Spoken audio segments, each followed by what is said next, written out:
It is time to touch our bags and drop our sacks on this mailbag edition of Seattle Seahawks Today. Tyler Jones, your fearless leader, here with you. Thanks for joining us. You got questions, you're in luck because I got answers for you, folks. All right, took kind of a sneak peek into this week's mailbag. You guys are asking me about trading for Mark Andrews, Curtis Samuel. We got some free agency questions, also an update on OTAs. We'll go over all of that coming up on today's program. Let's begin with a $10 super chat from Myron, who writes in, happy early birthday. Thank you, Myron. I'm 29 years young, 29 and feeling fine, Myron.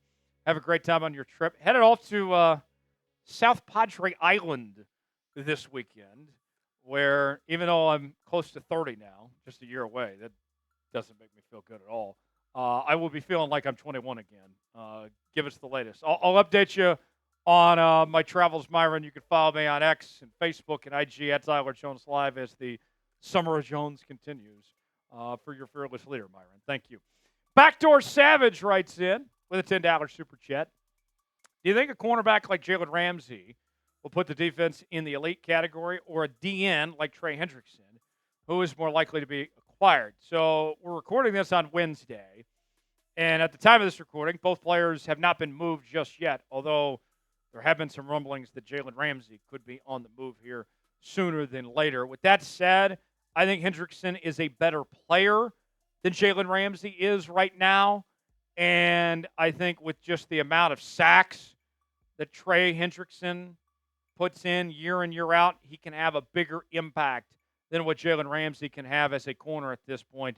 He would cost more, a lot more, than Jaylen Ramsay would. But I would think that if you're going to have to choose between the two, I'd lean towards Trey Hendrickson being that guy potentially. But it's a great question, Backdoor Savage. Myron says, give us the latest in the offensive line. The offensive line situation, Charles Cross back at the left tackle spot after a big year last year. Left guard is going to be Gray Zabel. I think Gray Zabel is going to show up and show out and be an upgrade from Laken Tomlinson. Coaching staff feels pretty high on Olu at the center position after he did a solid job in the second half of last year after the surprise retirement of Connor Williams. Right guard spot is an open competition. Could be Bradford, could be Haynes, could be Lumea. They could end up signing somebody potentially. And then the right tackle position, Abraham Lucas. If he can stay healthy, Abe Lucas, I think, can do a really good job and be a quality starter there at the right tackle spot. I think the offensive line is going to be better than what they're given credit for. Ryan, I like that avatar with Nicky Manwari, Cam Chancellor 2.0. Give us a 5-step plan to get to the playoffs.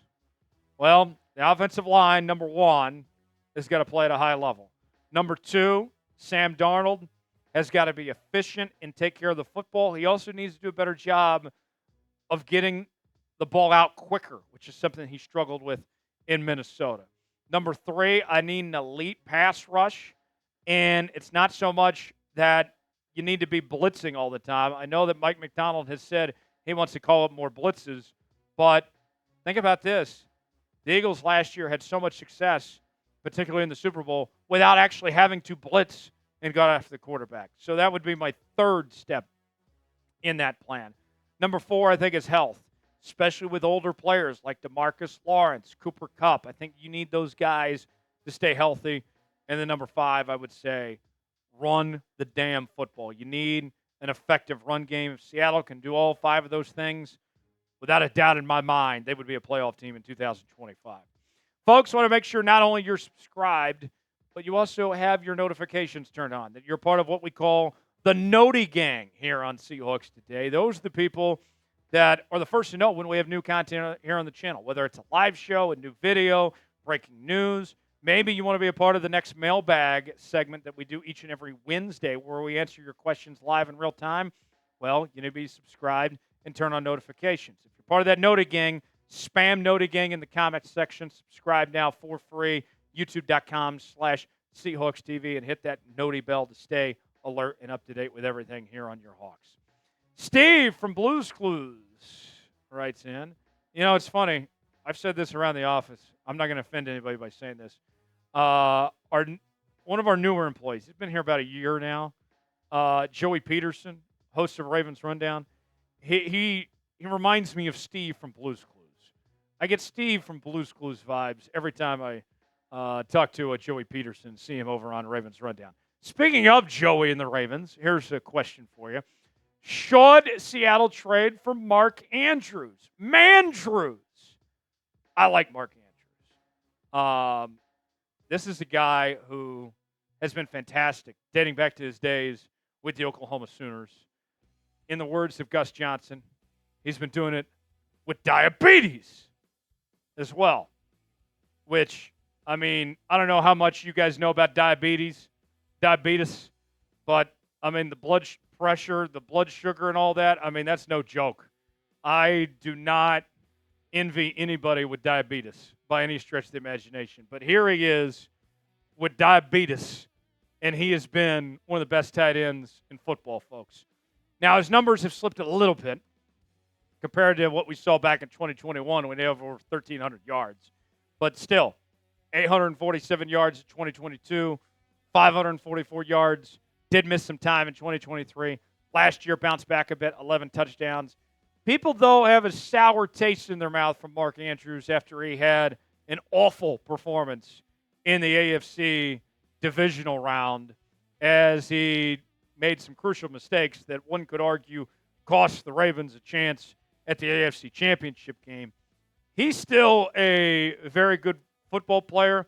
I don't think he's as good as his teammate Isaiah Likely anymore. But it all depends on the price tag. I think that Elijah Arroyo is going to be fantastic.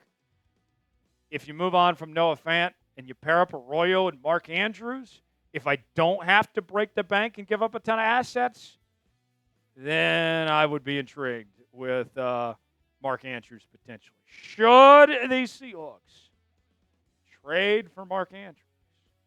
It's our pinned comment today. Your chance to be the GM here on the channel. You got two options here. Set T for trade, P for pass. Weigh in the comments section and tell me what you think. Kingsley writes in, where do you think Kobe Bryant fits in with Nick Ebenwari? So I've been asked this question a couple times, and I'll give you the same answer I've said. Doesn't change anything for Kobe. Doesn't change anything for Julian Love either. Nick Ebenwari, he's going to be kind of like a utility player of sorts, where you just find a spot for him, whether it's a three-high safety look, whether it's playing nickelback. He's got experience playing linebacker and outside backer as well. Kobe Bryant's not getting demoted by any stretch of the imagination. They will play together, and I think that the only way, I say only way, there's two scenarios where Nick Ebenwari could mean trouble for Kobe Bryant. One is if there's an injury to Kobe Bryant and Nick Ebenwari replaces him and plays so well that they don't go back, which is what happened last year for Kobe Bryant with Rayshawn Jenkins, where he took Rayshawn's job away. That's option one. The other thing is if Kobe Bryant just plays like ass, then they go to Nick Ebenwari and so on and so forth. But other than those two scenarios, Kobe has nothing to worry about. His job is still remains the same. Hawks Nation writes in, could the Seahawks trade for Curtis Samuel? Curtis Samuel of the Buffalo Bills. I've been told that nobody circles the wagon like the Buffalo Bills. Curtis Samuel, here's the thing. Curtis Samuel, not a bad receiver by any stretch of the imagination. Played most of his career with the Commies. Then last year went to Buffalo. Didn't have a great year with Buffalo. But Seahawks already have that type of receiver. He's not one to ever stretch the field and be a true vertical threat. Beyond MVS, they don't really have much of that right now. That's the type of playmaker they're looking for. I don't think Curtis Samuel fits the scheme skill set that Seattle needs at this point. Buffalo could move on from him, but I would be surprised if Seattle's that fit. Should the Seahawks trade for Curtis Samuel? Y for yes, in for no. Weigh in, tell me in the comments section below. Seahawks fans, I have a great deal for you. Darius Rucker. I love Darius Rucker. I mean, Darius Rucker, you got to give him some credit because, you know, he brought the brotherhood to country music, right?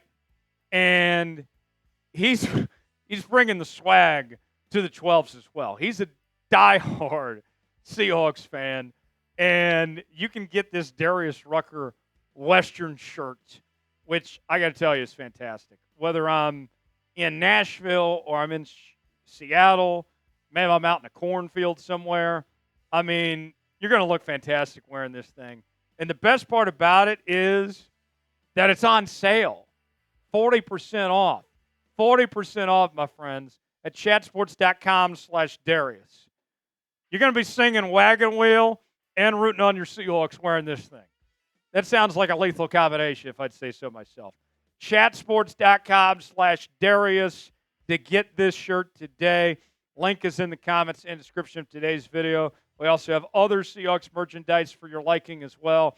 Go check it out, chatsports.com/Darius. Time for a couple more questions. Chris writes in, will Milroe start it all this year?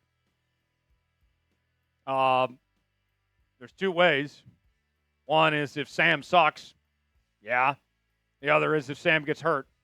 And we already saw in the Madden sim, Sam get hurt, and Jaylen Milroe got some time out there. Other than those two scenarios, they're not just going to hand it to him. I mean, something bad is going to have to happen.